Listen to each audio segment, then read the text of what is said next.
أعوذ بالله من الشيطان الرجيم بسم الله الرحمن الرحيم نحن أعلم بما يستمعون به إذ يستمعون إليك وإذ هم نجوى إذ يقول الظالمون إن تتبعون إلا رجلا مسحورا. A'udzu billahi minasyaitonir rajim. Aku berlindung kepada Allah dari godaan syaitan yang terkutuk. Bismillahirrahmanirrahim. Dengan menyebut nama Allah yang Maha Pengasih dan Maha Penyayang. Nahnu a'lamu. Nahnu kami atau kita, a'lamu lebih mengetahui, bima yastami'una dengan apa yang mereka mendengarkan, bihi dengannya. Iz yastami'una ketika mereka mendengarkan, ilaika kepadamu Muhammad, ya. Wa idhum dan ketika hum mereka juga najwa berbisik. Idh yaqulu zalimuna ketika juga yaqulu berkata al-zalimuna orang-orang yang zalim. In tattabi'una tidaklah, in kalau di depannya ada illa tuh yang di bawah, in tattabi'una illa, in itu artinya nafi, artinya tidaklah, tidak ya.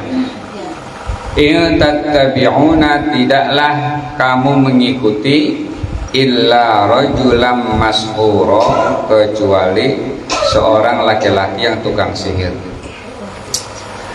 Ini adalah sifat-sifat orang kafir, ya. Kata Allah, kami mengetahui dalam keadaan bagaimanapun mereka mendengarkan, sewaktu mereka mendengarkan kaum Muhammad, ya, dan sewaktu mereka berbisik-bisik, ya, yaitu ketika orang-orang zalim itu ngomong, bahasa kitanya, kamu hanyalah mengikuti seorang laki-laki yang tukang sihir. Jadi Allah tahu. Ya. Orang-orang yang mengatakan, yang mencela, ya, kata Allah, nahnu a'lamu, saya tak tahu, ya. Allah mengetahui seluruh apapun yang diungkapkan, yang diucapkan, bahkan yang terpendam di situ najwa berbisik, ya, Allah dengar. Nah, kalau kita mah ada benda ribut dikit aja, ya kan? Udah nanya aja, udah kagak dengar aja. Nah, Allah enggak begitu, ya. La ta'khudhuhu sinatu wala naum, enggak ngantuk, enggak tidur. Ya'lamu ma baina aydihim wa ma khalfahum, ya. Orang semuanya Allah yang ciptakan, ya. Jadi ya tahu. Orang-orang kafir atau orang nggak percaya kepada Allah dianggapnya nggak tahu. Ngomong sama temennya, dulu kan ngikutin orang-orang yang sihir doang. Muhammad itu dianggapnya tukang sihir, ya. Nabi Muhammad dianggapnya tukang sihir. 3 dalam Al-Quran yang dijuluki, ya, kepada Nabi, orang-orang kafir menjuluki Nabi Muhammad itu 3. 1 tukang sihir, 2 itu tukang dongeng orang-orang dulu, yang ketiga itu majnun, ya. 3 nih, ya. Muhammad itu kan cuma dongeng, Al-Quran itu kan cuma dongeng-dongeng aja, dongeng orang-orang dulu, asatirul awalin, ceritain aja tuh Nabiullah Adam, Nabi itu cuma dongeng doang, ya.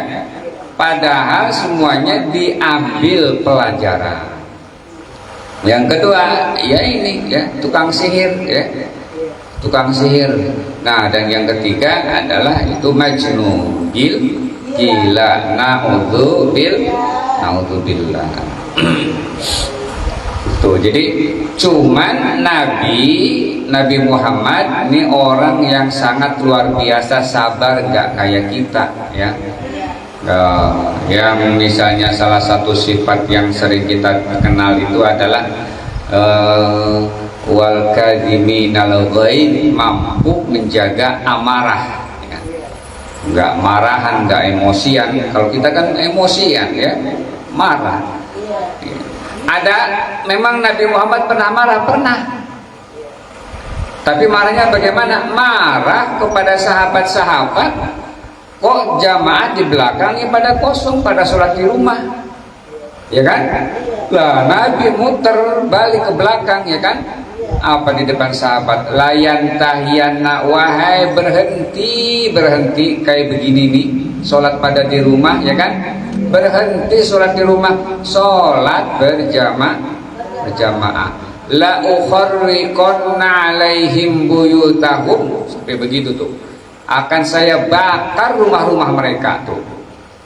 Ya, walaupun enggak dibakar. Maknanya apa? Di sini Rasulullah marah. Ya. Jadi marah pada tempatnya, gitu ya. Ada saat-saat kita harus marah, ada saat-saat kita lunak, ya, tidak marah. Kita kan marah mulu, ya. Mau terserah mau masalah apa, yang penting gua kagak seneng gua marah, kan gitu. Nah, ini yang nggak boleh. Buya Hamka, ya, orang ulama di zaman Soekarno, itu dulu dia di penjara selama 2 tahun 4 bulan. Tokoh, ya, orang Padang, Buya Hamka dikenal dalam sejarah. Di penjara karena dianggap membahayakan, akan menggulingkan pemerintahan dulu. 1966 selesai itu keluar dari penjara, ya. Dari 1964, ya, sampai 1966 pas ada PKI, ya kan. 4 tahun berikutnya nih ternyata wafatlah Presiden Soekarno yang memenjarakan, yaitu, ya. Nah, di situ dia bikin wasiat.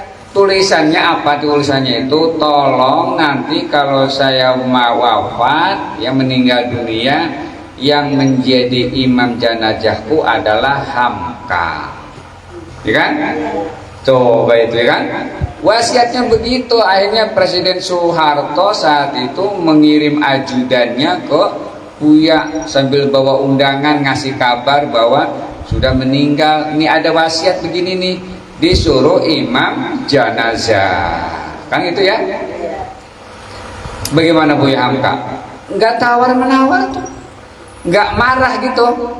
Coba kalau kita, buset deh, gua udah di penjara 2 tahun, ya kan, suruh jadi imam, ogah dan cari yang lain dah, kan itu, ya.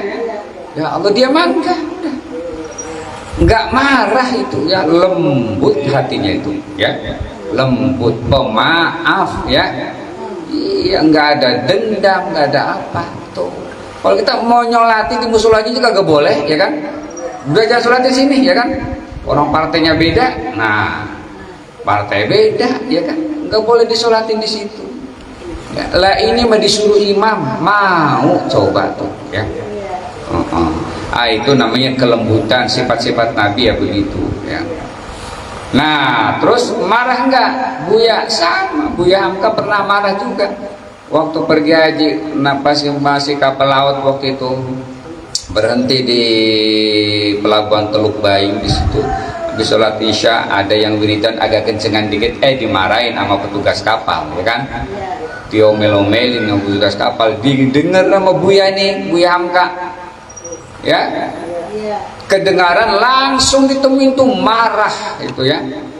Bahasanya bahasa Padang, marahnya kalau diterjemahkan kira-kira begini: kamu yang kurang ajar, bapakmu yang kurang ajar, ibumu yang kurang ajar, kakek nenekmu yang kurang ajar, kira-kira begitu kalau diterjemahkan, ya.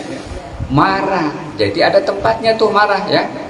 Nah, jangan kagak marah sama sekali. Anak gadisnya dibawa orang muter-muter, ya, kagak pulang-pulang, diem aja, ya kan.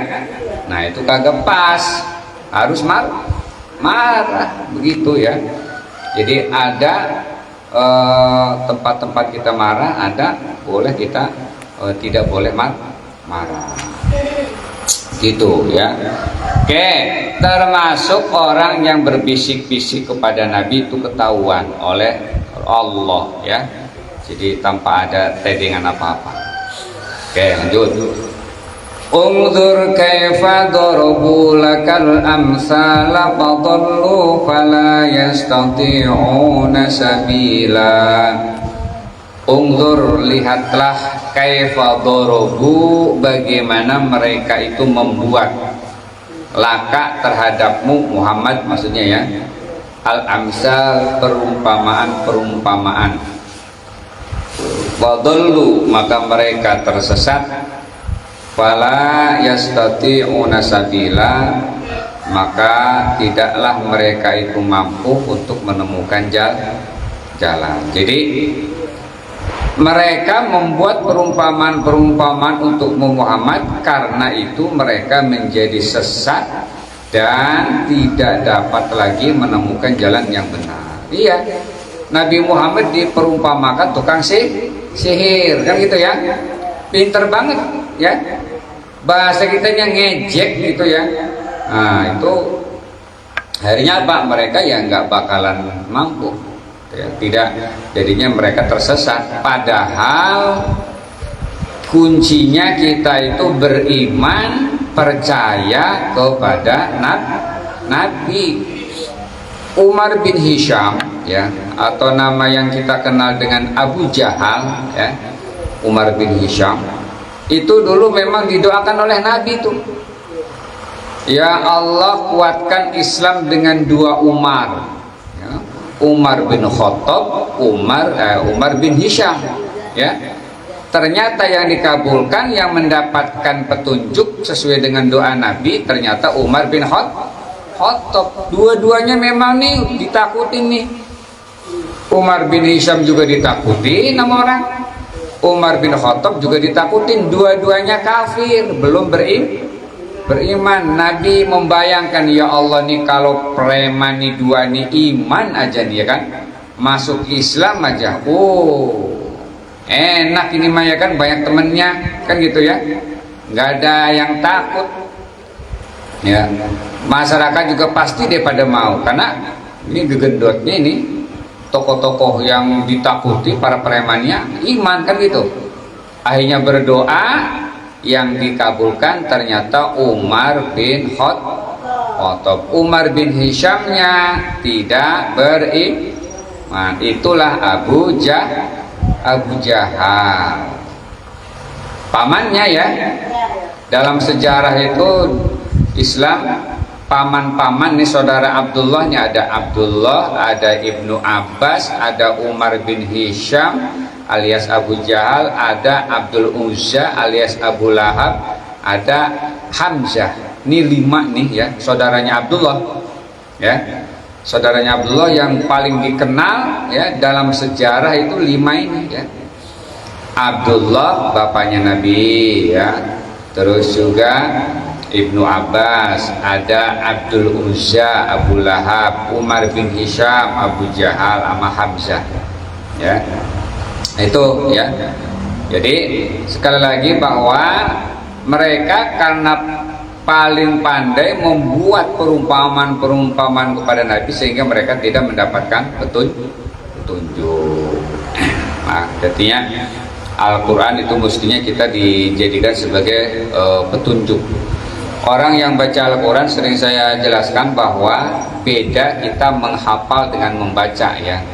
Karena kalau kita membaca itu kan kita lihat tuh ya, kita lihat hurufnya dengan mata. Ada orang yang memang sudah sepuh ya, udah tua ya, baca Al-Quran masih bisa tanpa pakai kacamata kan gitu ya. Lah kalau kita ya Allah baru 40 tahun aja udah pakai kacamata ya, kagak kelihatan kalau dibuka ya. Kenapa? Karena mukjizat Al-Quran, rutin ya, istiqomah dia membaca Al-Quran. Kalau kita kan kalau bulan Ramadan aja, ya kan, giliran bulan Ramadan baru tuh Al-Quran dicariin tuh, kadang-kadang lupa naruhnya, ya. Iya, naruhnya di mana? Tahu di lemari paling atas, udah debu, ya kan? Ya Allah. Baca dah tuh minggu pertama semangat banget kan, dapat 2 juz, 3 juz, 4 juz, ya kan? Semangat banget. Tar minggu kedua udah dah, ya kan? Berhenti. Paling 1 juz tuh, ya. Nah, kalau kita begitu, ya, masih angin-anginan. Padahal baca Al-Quran itu seperti ibadah makhdhah. Harus berwudu, ya kan? Iya, berwudu. Terus juga cara membacanya yang benar. 1 huruf dibalas 10, kan gitu ya. Terus saja. Belum lagi itu mempengaruhi daya pikir kita karena mukjizat yang kita lihat. Sehat gitu kan. Jadi kalau membaca, kita melihat huruf itu kan semua kita teringat tuh, ya, saraf-sarafnya melihat, terus suara kita juga bunyi, ya. Jadi difungsikan semua daya pikir kita itu, ya. Apalagi yang paham terjemahannya kan. Tuh.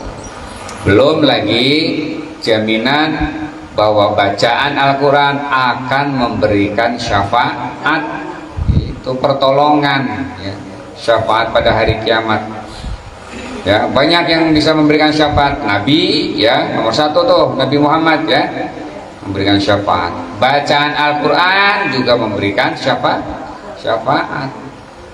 Termasuk orang-orang mukmin, ya, orang-orang mukmin. Ya, kalau secara khusus sih tidak, tapi orang-orang mukmin bisa memberikan syafaat.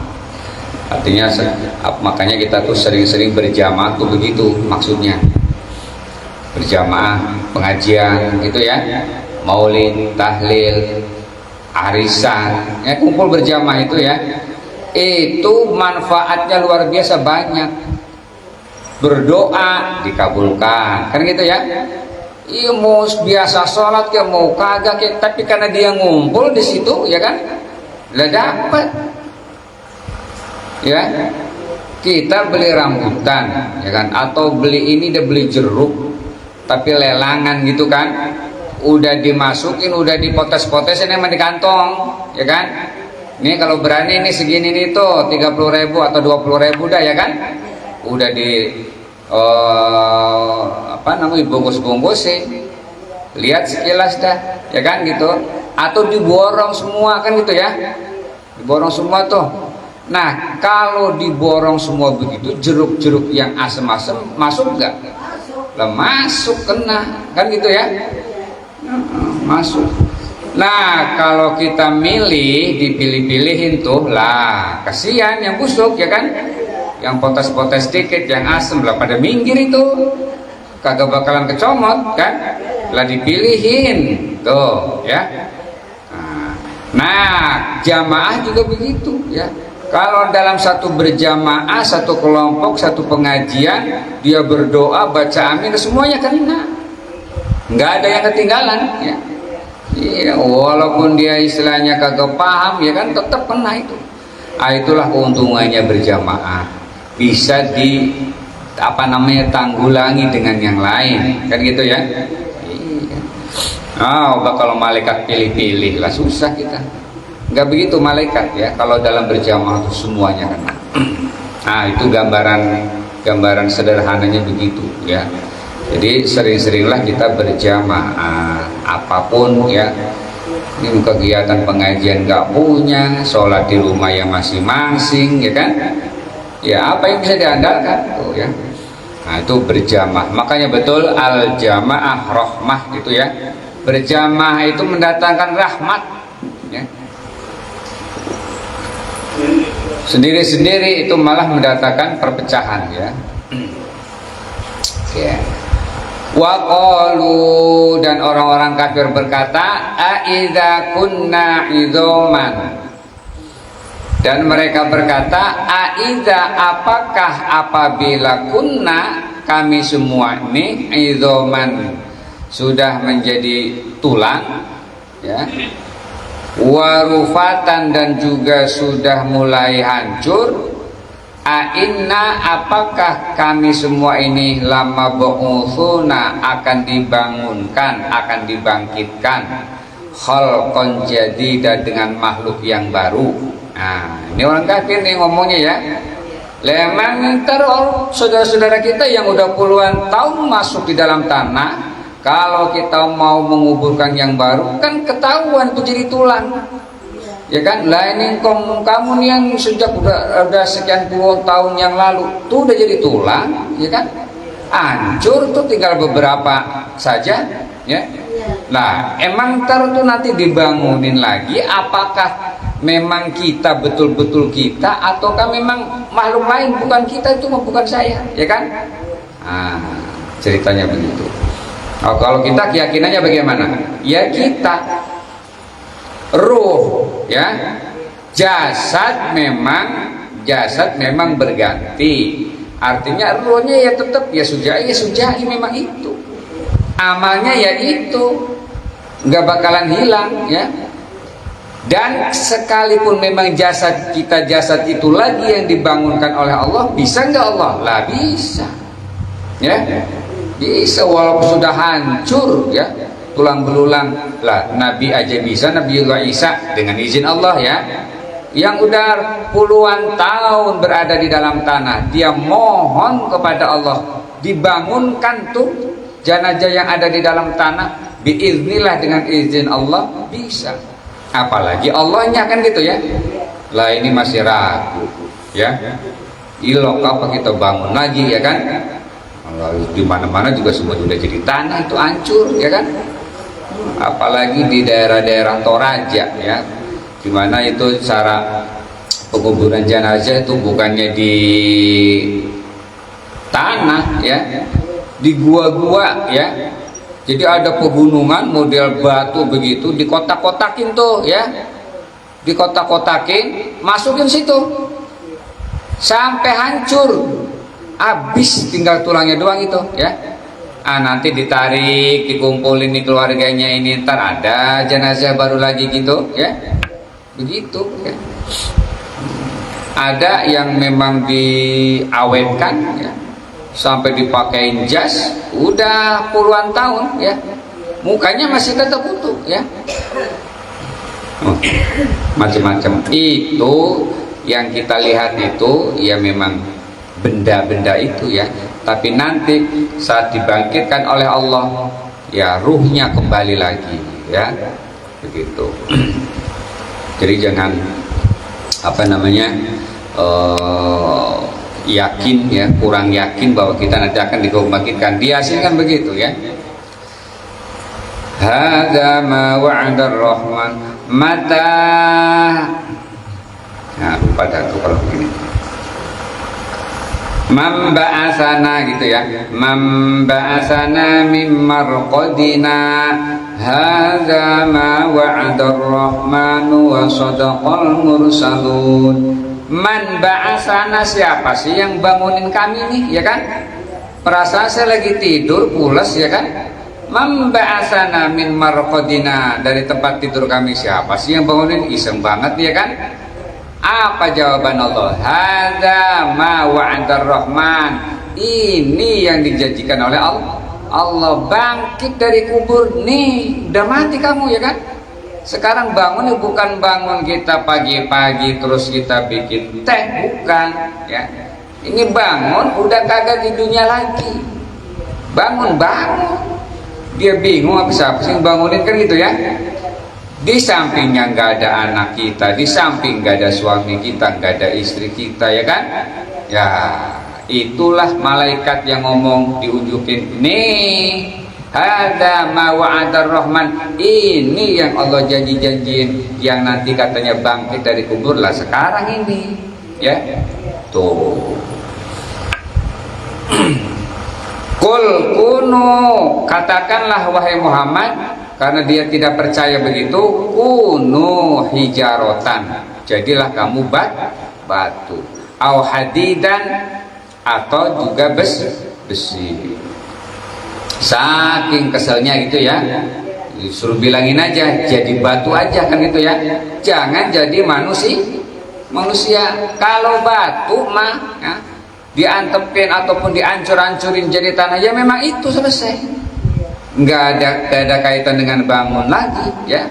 Atau besi yang kokoh yang kuat, antepin aja tuh besi, taruh di belakang rumah, kehujanan, kangen, lama-lama keropos nggak? Hancur itu, hancur semuanya jadi tanah tuh. Nah manusia juga secara fisik begitu, badan kita memang semuanya jatah cacing tanah itu ya. Dari kita nih dari tanah, lahir nih hidup di atas tanah, nanti masuk ke dalam tanah, akan dimakan cacing tanah. Iya, berebut ya kan. Mungkin beberapa minggu itu ya kan mulai itu ya, cacing dari mana-mana datang ngurumunin badan kita ya kan, habis tuh ya badan kita ini dimakan cacing tanah. Kecuali para nabi ya, kalau para nabi utuh ya, tidak dimakan tanah ya, tidak dimakan tanah. Bumi juga nggak mau makan jasad nabi gitu ya. Nah, kalau kita mah apalagi yang dulunya sering mancing, yang biasa pakai cacing ya kan, wah cacing senang banget itu ya kan. Woi, ini ada ini nih makanan kita nih ya kan, yang dulu mancing ini, yang dulu nyariin kita nih ya kan, buat mancing. Nah mampus dah sekarang di situ ya, dimakan cacing gantian nih ya kan.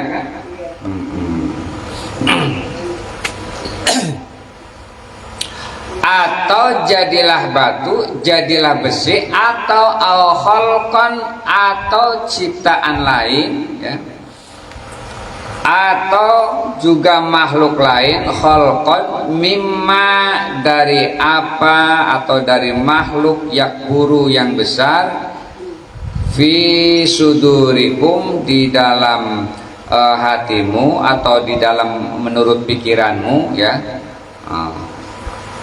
Jadi batu, jadi besi, atau jadi makhluk yang dia maui dah ya, mau jadi apa dah kira-kira gitu, bukan manusia ya, makhluk yang dianggap ini apa, macan, apa orang hutan kan gitu ya, silahkan tuh ya, maunya yang supaya menjadi penguasa. Apa jawaban mereka? Fasayaquluna, maka mereka akan berkata atau bertanya, mayyu'iduna, tuh siapa yang mengembalikan kami ya. Lah bener ini bangun ya kan. Oh ini emang siapa yang bangunin kami, yang bisa mengembalikan jasad kami sehingga hidup lagi? Qul, kata Allah kepada Nabi, yaitu alladzi fatarakum awwala marrah, yaitu zat yang pertama kali menciptakan kalian, awwala marrah, yang pertama kali. Jadi yang menciptakan sebelum Anda, sebelum kalian ada dilahirkan, nah diciptakan oleh Allah, itulah yang mengembalikan, itu yang menghidupkan gitu. Jadi kalau kita yakin ya bahwa kehidupan kita ini ada sebab akibat, ada akibatnya ya. Kalau baik maka akibatnya baik, kalau buruk maka buruk. Jadi jangan samakan dengan binatang. Kalau binatang memang makan doang, lahir ya, diurusin, makan besar sampai tua, mati udah. Tuh, begitu binatang mah ya. Kambing ya udah dari kecil, gede dipotong, mati, habis udah. Kerbau juga biar besar begitu sama, habis. Nah, manusia mah kagak ya. Tidak seperti itu, dicatat ya. Dicatat seluruh amal perbuatan kita. Walaupun secara jasad fisiknya nanti mati ya, masuk ke dalam tanah jadi tanah, catatannya ada. Tuh. Gitu ya. Jadi ada di dunia, kalau manusia mah kita ini nih bukannya berarti selama-lamanya ya. Ada tempat pulang kita Makanya innalillah wa inna ilaihi rajiun, kembali ya. Makanya kan pulang ke rahmatullah. Ya, istilahnya bukan mati, pulang. Kenapa pulang? Emang tempat kita kembali di situ. Tempat kembalinya kita wa ilaihil masir, kata Al-Qur'an, dan hanya kepada Allah itulah tempat kembalinya. Semuanya kembali kepada Allah. Berasal diciptakan dari Allah, akan kembali juga kepada Allah. Makanya saat wafat disebutnya telah pulang ke rahmatullah. Begitu, innalillah begitu. Jadi pulang ibaratnya. Jadi di sini mah cuma apa nih? Ya mampir ya. Banyakin bekal ya.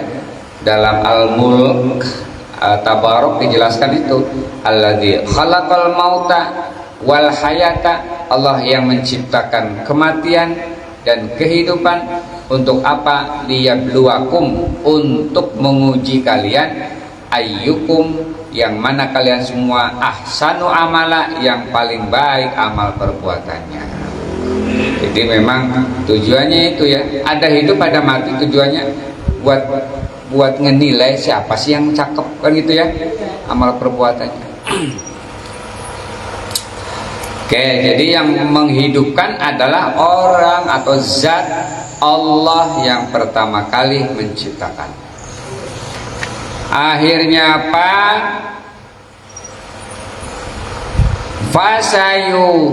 Fasayun ghiduna, maka mereka baru ngeh ya bahasa kita ya. Fasayun ghiduna, maka mereka geleng-geleng ya. Wah bener gitu kan? Nyesel banget dah kan gitu ya, kira-kira kan gitu ya. Lah memang bener, geleng-geleng. Ilaika, kepadamu Muhammad ya kan. Gelengin apa? Ru'usahum, kepala mereka gideg geleng-geleng gitu. Ya Allah ya kan. Kalau tahu begini mah tuh ya. Wa yaquluna, dan mereka berkata atau bertanya, mata huwa, kapan itu, kapan dia? Qul, jawab Muhammad, asa ayyakuna qoriba, asa, mudah-mudahan, ayyakuna, bahwa kiamat itu qoriba, dekat. Kalau bahasa kitanya mah itu Allah itu yang bangunin. Lah emang kapan kejadiannya? Bahasa kitanya kejadian kiamatnya kapan? Ya bisa jadi kata Nabi itu jawabannya dekat, karena nggak berasa. Perasaan kemarin kita baru kumpul beli baju tuh dari pasar, kok bisa dibangunin di sini ya kan? Itu sudah ditinggal orang tuanya, ditinggal anaknya, yang baru dia beli juga masih ingat ya kan? Tapi kok kita bangunnya kok di tempat, bukan di tempat tidur ya? Terus kiamatnya kapan terjadi? Nah, tergantung kepada amal perbuatan kita. Bagi yang mukmin, kalau sudah selesai ditanya mungkar wa nakir, selesai disuruh tidur, nanti bangun kiamat. Ya, orang habis tidur kira-kira berasa lama apa sebentar? Kan sebentar banget kalau tidur mah perasaan, ya. Baru buat isya, udah subuh aja. Tuh. Coba kalau kagak bisa tidur, ya kan? Lama banget itu, ya. Nah, orang mukmin juga begitu sama dikubur. Kalau dia itu amalnya baik, baru banget dia tidur, udah kiamat, ya. Padahal ratusan tahun tuh, ya. Ratusan tahun. Tapi kalau kita kafir, amalnya tidak baik, ya kan? Ada dikubur, ada. Merasakan nikmat, apakah ada siksaan? Ada, siksaannya ada, ya. Kenikmatannya ada, tergantung kepada anak-anak kita, kan gitu ya. Saatnya anak-anak kita baik, pernah terjadi ada orang tua yang yang sudah meninggal, dia dalam keadaan terang, tenang, kok wangi amat, ya kan? Kan enak tuh. Dia iseng-iseng nanya sama malaikat, emang kenapa sih ya? Kok sekarang gelap di tempat saya? Perasaan kemarin malam terang banget tuh ya. Apa jawabannya? Begitu ditanya, kemarin itu anak ibu di dunia, dia dalam keadaan solih, dalam keadaan melaksanakan perintah Allah. Dia berdoa buat orang tuanya, Robbi firli wali walidayya, ya kan? atau Allahumma fir laha warhamha wa'afiha wa'afana. Dia doa tuh, dia bacaan Fatihah, terang ibu. Oh begitu ya kan. Lah kalau sekarang gelap ini kenapa? Lah anak ibu ya sekarang tuh nggak ada yang ya kan. Lagi kagak pada ingat, mereka lagi pada banyak duit tuh ya kan. Kagak ingat lagi, udah lagi ngabisin duit ya kan. Ada yang maksiat, ada yang macam-macam tuh ya. Jadi kita begitu beruntung kalau kita punya anak yang soleh kan gitu ya. Iya, yang setiap waktu ngedoain, doa tidak ditinggal ya, saat setiap waktu ya kan. Lah enak ya, nungguin kiamat juga istilahnya kan gitu. Terang terus lah. Kalau anak kita masuk di penjara, yang satu jadi maling, yang satu jadi rampok ya kan. Aduh, nyiksa itu ya, nyiksa orang tua nyiksa. Makanya naudzubillah, masih banyak waktu buat mendidik, buat ngingetin anak-anak ya, buat ngingetin anak-anak. Termasuk sesama saudara juga bisa. Udah belum? Udah. Wa yaquluna ala qul ala ayat dekat ya.